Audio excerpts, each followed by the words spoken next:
Hi guys, good morning. স্বাগতম জনাইছো মোৰ নতুন ভিডিঅ'লে। আহকচোন ভিডিঅ'টি আৰম্ভ কৰো।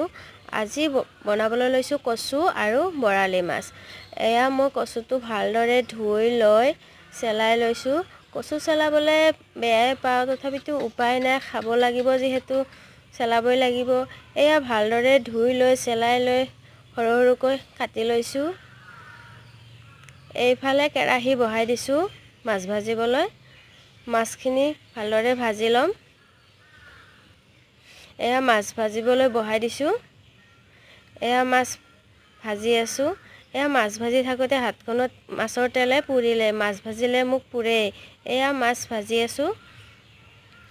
এয়া মাছখিনি ইলুটি হিলুটিকৈ লৈ ভালদৰে ভাজি লৈছো। এয়া কেৰাহীখনত তেল দি পিয়াজ দিছো।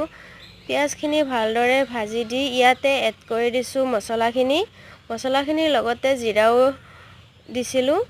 এয়া মিক্সিটো অখালি আকৌ পানীখিনি বহাই দিছো।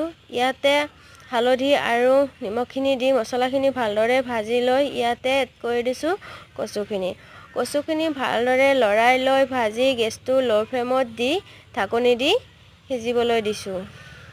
5 মিনিট মান সিজাৰ পিছত আকৌ লৰাই লৈ ভালদৰে সিজা নাই বাৰু, এতিয়া পানী ঢালি দি ভালদৰে উতল আহিবলৈ দিম। এয়া 20 মিনিট মান উতল অহাৰ পিছত মাছখিনি দিছো।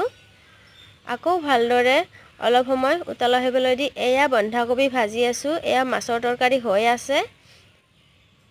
এয়া আমাৰ কচু আৰু বৰালি মাছৰ তৰকাৰীৰে ভাত খাবলৈ ৰেডি হৈ গ'ল। খাবলৈ ভালে হৈছিলে বাৰু।